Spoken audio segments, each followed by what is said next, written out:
kepadanya di Bethlehem di tanah Yudea, karena demikianlah ada tertulis dalam kitab Nabi, dan engkau Bethlehem tanah Yehuda, engkau sekali-kali bukanlah yang terkecil di antara mereka yang memerintah Yehuda, karena daripadamulah akan bangkit seorang pemimpin yang akan mengembalakan umatku Israel. Matius 2 ayat 6 ini sebetulnya merupakan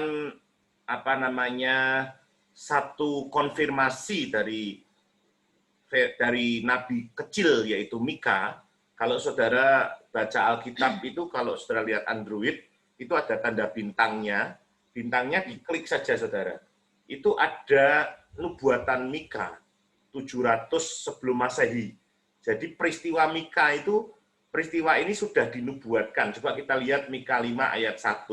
Tetapi engkau, hai Bethlehem Efrata, hai yang terkecil di antara kaum-kaum Yehuda, daripadamu akan bangkit bagiku seorang yang akan memerintah Israel, yang permulaannya sudah sejak purbakala, sejak dahulu kala. Jadi peristiwa Natal ini, kelahiran Yesus, bukan hanya nubuatan Nabi Yesaya, biarpun tahunnya hampir sama ya, Ningrum ya. Jadi tahunnya 700 sebelum Masehi. Jadi zamannya Mika, zamannya Yesaya, zamannya Yeremia itu dalam tahun-tahun yang sama, tapi mereka di tempat yang berbeda. Contoh, saya di Semarang, Ningrum di Surabaya, kemudian ada si C di Jakarta gitu. 3 nabi ini dalam kurun waktu yang hampir bersamaan. Dan semuanya dapat hal yang sama, terutama si Mika dan juga Yesaya, bahwa Bethlehem, tanah Yehuda, engkau sekali-kali bukan terkecil. Bahkan Mika katakan akan lahir seorang raja bagimu. Jadi nubuatan ini sudah 700 sebelum Masehi dan digenapi waktu kelahiran Yesus. Tapi bukan itu yang kami bahas. Ada satu peristiwa penting di sini, kalau saudara lihat judulnya, beberapa waktu lalu kami siaran di YouTube dan saya menyampaikan ini, judulnya perikopnya orang-orang Majus dari timur. Jadi ini yang akan kami bahas, bagaimana orang-orang Majus ini, orang-orang yang dari timur, dari jauh, mereka melaluinya. Kalau kita lihat perjalanannya itu sangat panjang, Ningrum. Kalau Ningrum lihat di Google, itu Google Map perjalanan dari Persia ke Israel, itu masuknya Iran. Jadi Persia itu Iran di timur sampai di Israel, ya. Bethlehem itu kira-kira kalau dengan sekarang naik mobil tol seperti ini 2.386 km. 2.386 km itu berarti sekitar 29 jam. Bayangkan mereka itu perjalanan yang sangat panjang dan naiknya onta. Ya. Kalau naiknya kuda lumayan larinya cepat. Ya. Tapi ini naiknya onta. Istri saya pernah naik onta, kami diberi kesempatan beberapa kali membawa rombongan ke Holy Land. Kami beberapa kali naik ke Gunung Sinai. Ya. Nah, istri saya ini pernah sekali naik dengan onta. Saudara bisa bayangkan ya apa yang terjadi di orang Majus ini. Itu naik dari bawah sampai ke atas. Ya, di Gunung Sinai sampai di namanya Starbucks itu kira-kira 2 jam. Dan istri saya waktu itu habis naik, turun, dia bilang enggak mau naik lagi. Sampai sekarang kami ke Holy Land beberapa kali, dia enggak mau naik lagi. Kenapa? Maaf kata, pantatnya sakit.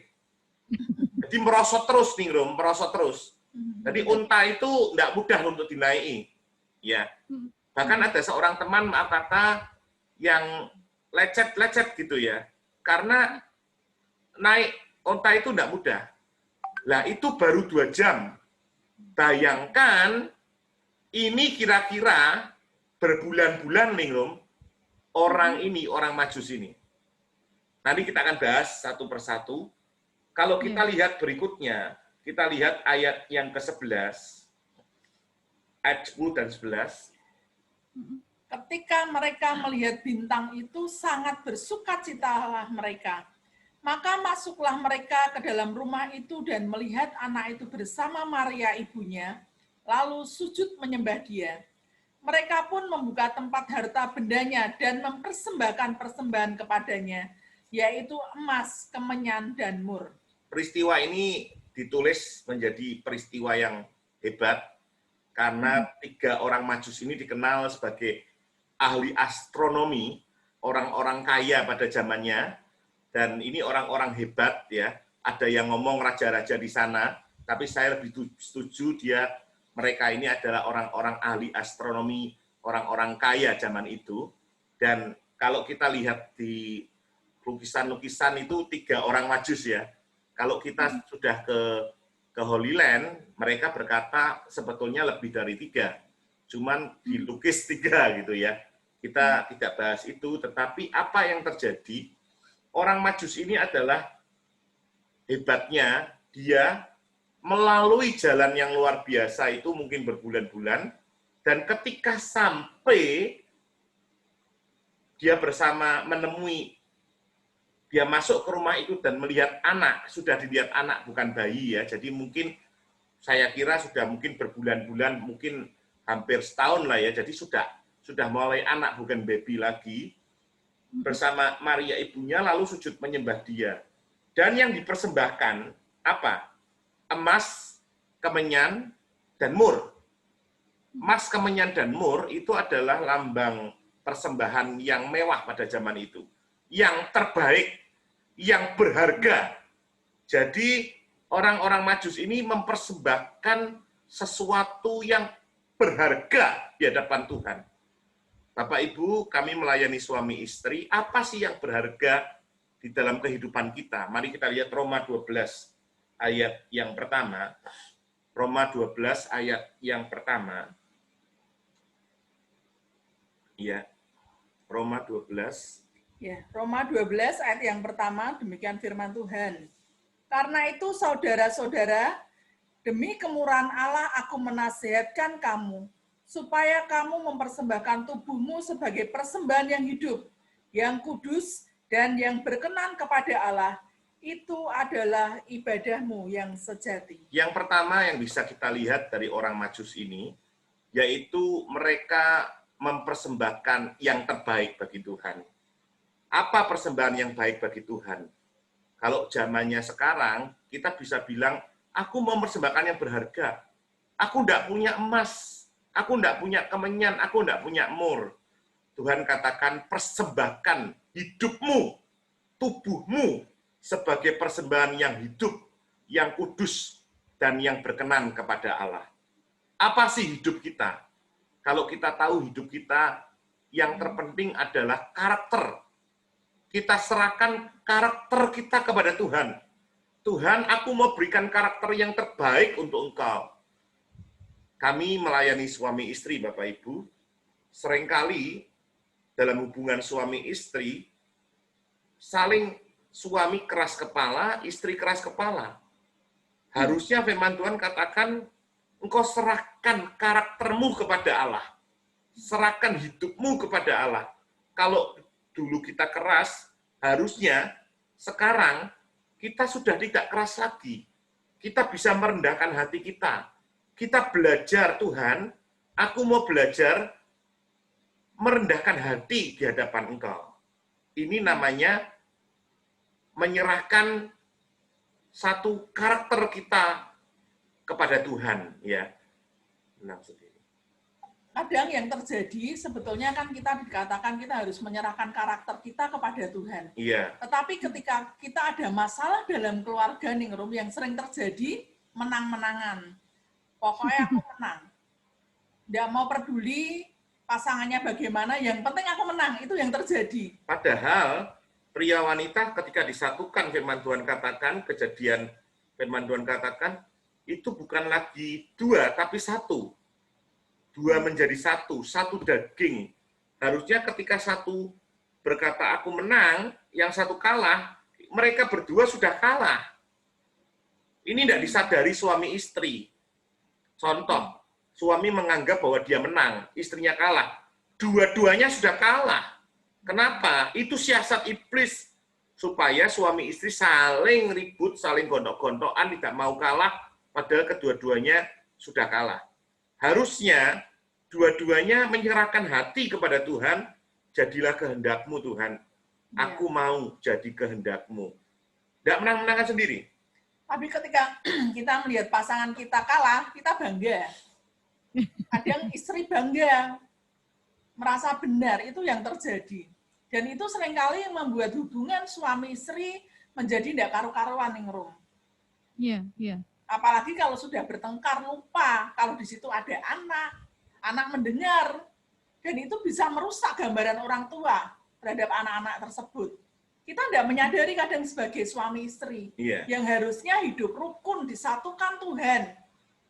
Tapi ketika ada masalah, sakar PDW, menang-menangan itu yang terjadi, Ningrum. Jadi seringkali hal ini tidak kita sadari sebagai suami istri. Kita tidak mau menyerahkan karakter kita kepada Tuhan. Bahkan kita pokoknya tidak peduli pasangan kita bagaimana, yang penting, contoh nih, punya pendapat, beda pendapat itu bisa jadi masalah. Yang harusnya bisa dibicarakan dengan baik-baik, dibicarakan antara suami dan istri. Enggak, pokoknya pendapatku paling benar, itu yang terjadi. Iya. Dan kemudian karakter saling menuntut dan saling menyalahkan. Kadang-kadang tanpa disadari, seorang suami menuntut istri. Seorang suami, saya karakternya dominan intim. Tanpa saya sadari, kadang-kadang saya memaksakan kehendak saya kepada istri saya. Padahal ini bukan maunya Tuhan. Maunya Tuhan, Freddy, engkau mematikan keinginanmu, Yunike mematikan keinginannya, dan jadilah kehendak Tuhan. Tapi seringkali suami istri saling menuntut satu dengan yang lain. Ada lagi karakter malas. Kita tidak serahkan kepada Tuhan. Kondisi pandemik ini, pekerjaan-pekerjaan semua buntu. Kadang-kadang suami bingung. Dia di rumah. Istri langsung ngomong, kamu tidak tahu ya, kita ini harus makan setiap hari. Kamu enak-enakan tidur terus. Ini menyalahkan. Yang di sini udah malas-malesan, kerja ini berat, kerja ini berat, kerja ini berat. Yang satu menyalahkan menuntut, yang satu malas. Kalau dua-duanya tidak mau menyerahkan karakternya pada Tuhan dan berkata, Tuhan, aku mau persembahkan karakterku, engkau ubah menjadi karakter yang baik. Karakter yang keras, Tuhan lembutkan hatiku. Karakter kita yang saling menyalahkan, Tuhan, aku mau dibenarkan dari Engkau, supaya aku bisa saling mendukung, saling menyemangati pasanganku, Tuhan. Karakter-karakter malas, Tuhan, tolong supaya aku bisa sungguh-sungguh bekerja dengan baik, berikan jalan keluar. Karakter apa lagi dalam hidup kita yang hari-hari ini seringkali membuat kita tertekan, dan kita tidak bisa melakukan apa-apa. Kita belajar dari orang Majus ini, dia memberikan yang terbaik. Kalau kita rindu suami istri memberikan yang terbaik, persembahkan tubuhmu sebagai persembahan yang kudus dan berkenan kepada Allah. Artinya, persembahkan karaktermu kepada Allah. Engkau sudah lagi, bukan yang lama sudah berlalu, yang baru sudah terbit. Yang kedua nih, Rom, karena kita sudah setengah jalan ini ya, sudah 24 menit, cepat sekali ya, kurang 21 menit waktu saya ya. Bapak, Ibu yang terkasih, yang saudara kasih Tuhan, ada satu peristiwa yang tadi saya katakan, bagaimana orang Majus ini, dia berjalan 2.386 km. Sekali lagi, kalau saudara pernah naik onta, saudara bisa membayangkan, mengimajinasikan bagaimana naik onta dari Persia, Iran, itu melalui jalan-jalan yang bukan sekarang ini mulus, jalan tol atau naik pesawat terbang, enggak. Mereka jalan mungkin off the road, Bapak Ibu. Mereka jalan darat off the road. Saya enggak tahu berapa onta yang mereka pakai. Enggak ditulis di Alkitab, Ningrum. Karena onta itu kalau jalan 2.386 berbulan-bulan, bahkan bisa tahun, Ya, ini mungkin menurut saya ontanya onta luar biasa. Kalau enggak sudah ganti beberapa onta. Enggak ditulis di Alkitab. Tapi menurut saya ya, kan kita bisa tafsiran kita ya. Ini bisa Iya, ganti beberapa onta loh. Karena betul. ontanya kan capek juga ya. Onta itu kalau sudah capek dia ngambek. Saya pernah ada seorang teman, saudara. Dia berkata, dia memang berdoa, Tuhan tolong aku mau naik ke Gunung Sinai dengan jalan kaki. Dan benar Tuhan jawab, ontanya itu sampai di tengah-tengah nih, di tengah-tengah, ngambek, brek gitu. Nggak mau jalan, dipukulin sama orang-orang, apa itu, Badui. Mereka kan memegang orang-orang Badui. Gitu, dipukuli, ontanya tetap mogok, nggak mau jalan. Bahkan ada satu onta, jalannya itu harusnya A, dia lenceng sampai B, sampai dipukuli sama orang Baduinya.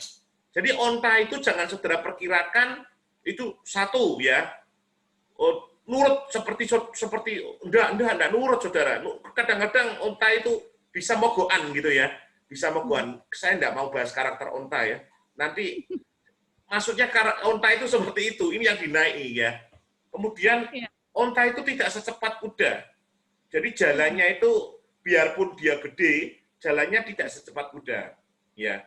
Jadi saudara, mungkin jalannya berapa kilometer per jam ya onta itu ya. Onta itu jalannya pokoknya kecil lah.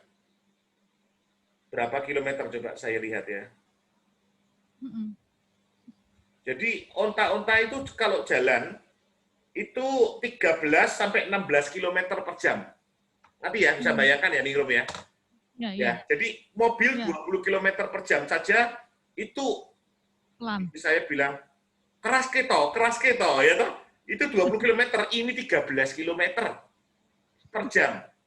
Berarti kalau sejam baru dapat berapa tadi? 13 kilo. Lah, saudara bayangkan 2386 itu berapa jam? Coba 2386. Hitung-hitungan ya. 2386 bagi 13. 108 berapa, saudara? 2386 km bagi 13 per jamnya. 183 Berapa? sekian. 183 sekian. 183 ribu. 183, Pak. 183 jam. Pokoknya dihitung lah saudara nanti ya. Kalau saudara bisa bayangkan larinya, dan itu pasti mandek-mandek saudara. Sekali lagi membutuhkan endurance yang kuat. Yang saya lihat, yang kami lihat dari orang Majus ini. Mereka orang-orang kaya yang cinta Tuhan, karena mereka punya tujuan ke Yesus. Mereka orang-orang kaya yang mempersembahkan hidupnya untuk Tuhan, hartanya untuk Tuhan, orang-orang yang cinta pekerjaan Tuhan, dan yang pertama tadi, mempersembahkan hidup kita, yaitu karakter kita pada Tuhan. Yang kedua, yang terakhir, yaitu orang Majus ini, orang Majus yang tidak kenal menyerah. Ya. Semua yang mendengar, Good News Family sama-sama katakan, tidak kenal menyerah. Kenal menyerah. Orang Majus ini bukan orang yang ketika mereka menghadapi tantangan, badai, aduh, sudah berhenti aja, aku mau berhenti, aku mau kembali lagi. Menghadapi sesuatu di sana panas, kok panas ya, udah berhenti aja, tak kembali ke Persia. Bukan. Mereka bukan orang yang suka kenal menyerah. Kalau Bapak Ibu pernah ikut MOU, retreat MOU, Douglas West berkata bahwa pernikahan kita adalah sebuah perjalanan. Untuk melalui perjalanan itu tidak mudah. Yeah. Dan itu yang terjadi dalam kehidupan pernikahan kita. Apakah sebagai suami istri menghadapi kendala, kita langsung berkata, aku menyerah. Banyak peristiwa-peristiwa yang terjadi yang pernah kita layani. Ya, seringkali ketika kita menghadapi masalah yang ada dalam pikiran kita, wes rak cocok gitu ya. Seringkali kita putus asa. Sudahlah, enggak cocok, pisah aja. Itu yang sering terjadi, yang seringkali keluar dari mulut orang-orang yang bermasalah dengan pasangannya. Padahal yang namanya pernikahan tadi disebutkan adalah sebuah perjalanan. Iya. Kita aja contoh nih mau pergi ke Simpang 5. Dari Puri kok ke Simpang 5. Kita akan banyak alami hambatan. Di jalan banyak kok mobil, kita enggak bisa ngebut langsung sampai Simpang 5 enggak. Tapi kita mengalami kadang ada mobil mogok, kadang ada kereta api yang mau lewat dan kita harus berhenti. Itu namanya hambatan-hambatan. Demikian juga dalam pernikahan. Ketika kita mengalami masalah, kita harus semakin kuat, jangan menyerah. Kita tidak boleh menyerah. Kita harus jalan terus sampai tujuan dalam hidup kita, dalam pernikahan kita, Bapak Ibu. Iya, Bapak Ibu yang terkasih dalam Tuhan, ini penting sekali. Kita tidak boleh menyerah. Banyak pasangan-pasangan suami istri yang datang kepada kami, mereka berkata, Pak, aku udah nggak kuat. Seringkali berkata gitu. Tapi seringkali saya katakan, kamu pasti kuat. Nah, orang-orang yang ngomong nggak kuat ini, sampai sekarang Bapak Ibu, masih berjalan dan Tuhan memberi mereka kekuatan. Jadi banyak orang yang konseling mereka berkata tidak kuat, mereka ya Tuhan berikan kekuatan bagi hidup mereka. Ya ini yang harus kita ngerti bahwa Tuhan itu sanggup memberi kekuatan apabila kita punya satu tekad yang tidak gampang menyerah. Karakter Kristus salah satunya dalam hidup kita itu tidak gampang menyerah. Tidak menyerah, never give up. Loh, contohnya, kurang apa Allah itu bagi hidup kita? Dia waktu dalam perjanjian lama, dia kirimkan nabi-nabinya. Itu di di ladang anggur ditulis. Tetapi sampai di nabi-nabinya enggak dengar, Tuhan sendiri, Allah sendiri kirimkan anaknya kepada kita. Dia tidak kenal menyerah. Banyak kita lihat karakter Yesus yang tidak kenal menyerah. Demikian hidup kita tidak menyerah. Jangan mudah menyerah. Saya kira itu yang kami sampaikan dulu supaya Ningrum bisa tanya-tanya ya dan kita bisa bercakap-cakap. Silakan Ningrum. Ya, Pak Freddy menarik sekali ya gambaran perjalanan ini, para orang Majus ini menggambarkan yang cukup panjang. Kalau saya membayangkan waktu itu petunjuknya aja nggak jelas. Ya kan, petunjuknya waktu itu hanya bintang. Saya membayangkannya kalau masa sekarang gitu ya, ada pas hujan atau mendung, kan bintangnya nggak kelihatan gitu ya. Waktu itu mereka hanya perhitungannya hanya itu gitu. Nah, demikian juga mungkin ketika suami istri menghadapi situasi-situasi yang tidak jelas. Ini kadang-kadang menjadi peluang untuk mengatakan tadi seperti Ibu Yunike dan Pak Freddy sampaikan, aku nggak kuat, aku nggak bisa gitu. Nah, kalau pada saat masa-masa seperti sekarang apalagi gitu ya, di tengah pandemi, tekanan, situasi yang cukup berat, harus seperti apa ketika mungkin menghadapi situasi tadi? Nggak jelas gitu loh, petunjuknya nggak jelas, ini mau kemana, mau menentukan ke kanan, ke kiri, ini mau kemana nih? Lebih baik pulang ya kalau gitu ya Ningrum ya. Dan jauh sekali loh Ningrum. Betul. Itu kan jaraknya lumayan jauh. Nah kalau di dalam kehidupan suami istri juga mungkin ada masa-masa di mana ya tadi, kayaknya kok nggak jelas ya, ini mau dibawa kemana nih, ini mau gimana nih, saya harus gimana, apa harus balik lagi, atau apa yang harus dilakukan gitu. Itu harus seperti apa sebetulnya Pak? Betul. Kalau kami sih dalam prinsip-prinsip kebenaran, kami memang belajar dari 2002, kami belajar kebenaran tentang prinsip-prinsip keluarga. Jadi memang suami istri ini harus fokusnya ya kepada Tuhan ya. Kalau boleh saya memberikan satu ilustrasi bahwa bintang ini mungkin petunjuk gitu ya. Melihatnya ke atas terus.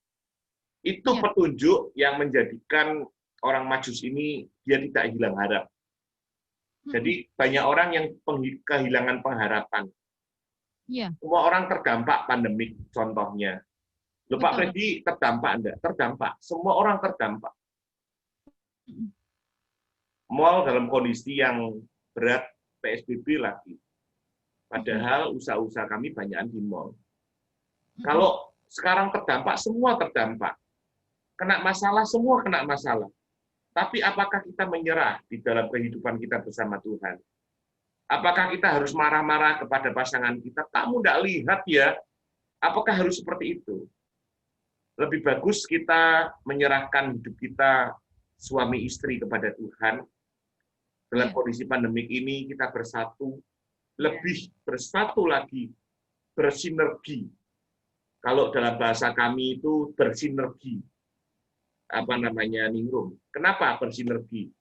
Ada satu contoh yang bagus sinergi itu ketika diadakan perlombaan kuda di salah satu tempat, itu diadakan perlombaan, tapi bukan kuda cepat, tapi kuda beban. Kemudian waktu itu setelah selesai dijumpai juara satu, itu bisa mengangkat beban itu 8 ton. Yang juara kedua bisa mengangkat beban itu 7 ton. Kemudian panitia pingin, kalau mereka disinergikan kuda ini jadi satu, berapa ton yang bisa mereka ambil, yang bisa mereka angkat. Ningrum, harusnya berapa Ningrum? 8 plus 7? 15. Tapi berapa yang mereka bisa angkat? 25 ton. Wow. Ketika suami istri bersatu, tidak saling menyalahkan, tidak saling menuntut, maka yang terjadi, kita akan ada sinergi. Ya, ini saya pakai kaos MOU, ya, Moment of Unity. Kenapa? Ya pas siaran dengan Ningrum nih kelihatan sama Ningrum. Kalau Bapak Ibu tidak kelihatan kami, tapi Ningrum bisa melihat kami. Kenapa? Karena memang di dalam pelayanan kami, kita tidak bisa berjalan sendiri. Kalau saudara lihat, kita khotbah aja berdua. Ya toh? Jadi kalau mimpin ujian, ya berdua. Jadi memang berdua itu, Amsal katakan lebih baik daripada sendirian. Jadi mari Bapak Ibu yang terkasih dalam Tuhan, jangan menyerah. Ya, berikan terbaik pada Tuhan, jangan menyerah. Jangan menyerah. Kondisi apapun. Saya pernah jujur mikir gini, waktu itu bulan Maret, dalam kondisi yang berat, semua mal sepi, waktu itu mal sempat tutup. Saya cuma mikir dengan istri saya, apakah kita sanggup menyelesaikan hari kita sampai bulan Juni? Itu termasuk loh dalam pikiran saya, Ningrum. Kenapa? Kita bayar pegawai, tidak ada pemasukan loh. Dan itu terjadi dalam kehidupan kita. Loh, Pak Freddy ngalami. Jadi waktu itu saya berpikir apa bisa ya sampai bulan Juni. Ya buktinya sampai bulan Januari, ya saya masih bisa makan nih. Saya masih bisa siaran di tempat ini. Saya masih bisa melayani Tuhan. Kalau saya menyerah,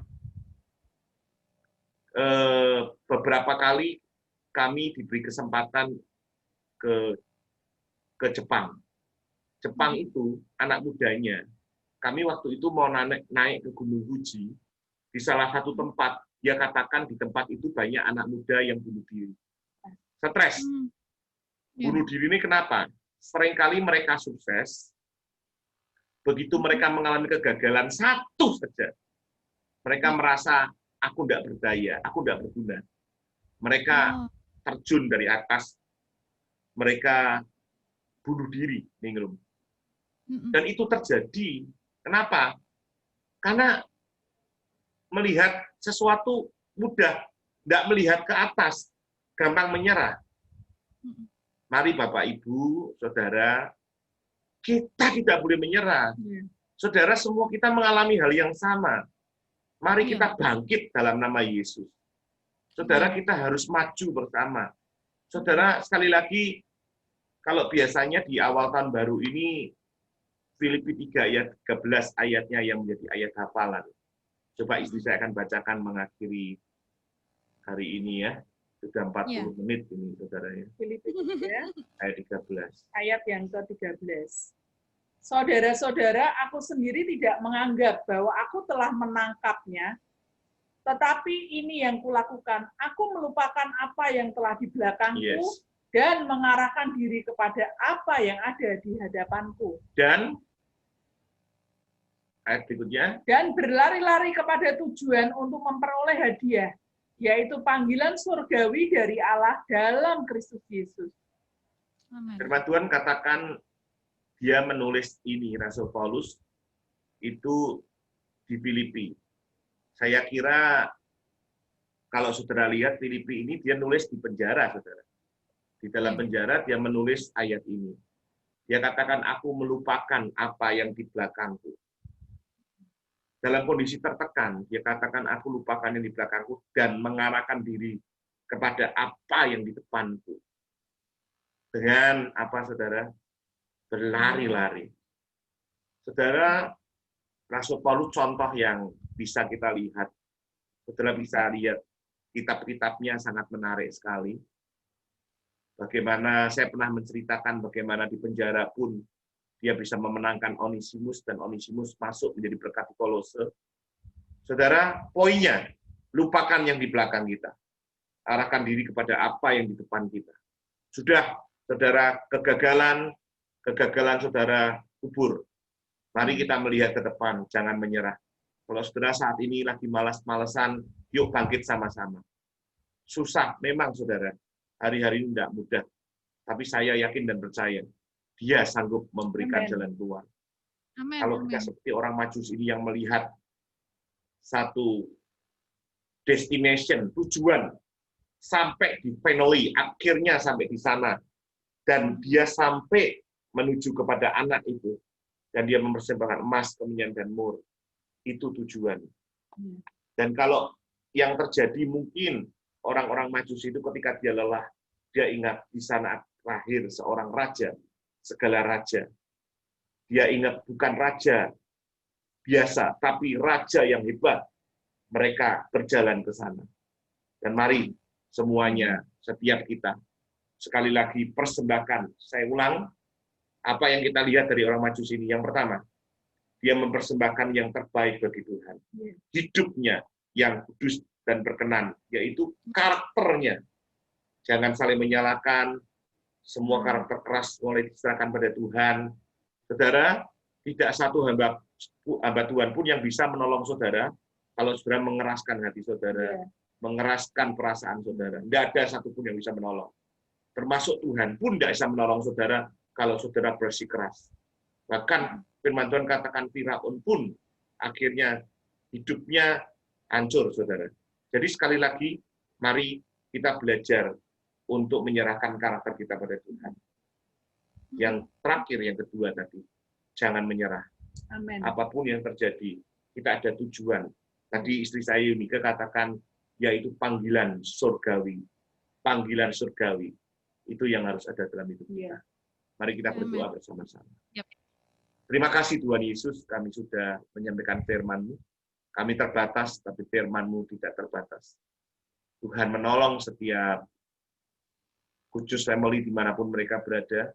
Kiranya Tuhan memberikan jalan keluar bagi kami yang mengalami masalah, beban, berat, apapun. Tuhan Yesus tolong. Terima kasih Bapak di surga. Terima kasih Tuhan untuk kebaikan-Mu dalam hidup kami. Sekali lagi kami menyerahkan karakter kami kepada Engkau Tuhan. Biar kelemah lembut, hati yang lembut itu ada dalam hidup kami, dan kami meninggalkan sifat yang kurang baik. Dan kami percaya Tuhan, di tahun 2001 ini Tuhan, hidup kami mulai diperbarui oleh Allah. Kami mulai berkomitmen kepada Engkau Tuhan, bahwa kami tidak akan menyerah. Apapun yang terjadi dalam hidup kami percaya Engkau Allah yang menolong kami. Amin. Terima kasih Tuhan, terima kasih kami menyerahkan keluarga kami, pernikahan kami ke dalam tangan-Mu Tuhan. Terima kasih dan kami percaya berkat yang terbaik itu sudah Kau sediakan atas hidup kami. Ya. Terima kasih Bapak. Di dalam nama Yesus kami berdoa dan mengucap syukur. Amin. Terima kasih Bapak, Ibu sudah bersama dengan kami. Terima kasih Moment of Unity juga. Terima kasih. Iya, Tuhan memberkati Bapak dan Ibu. Tuhan Sehat berkati, terus. Ningyo.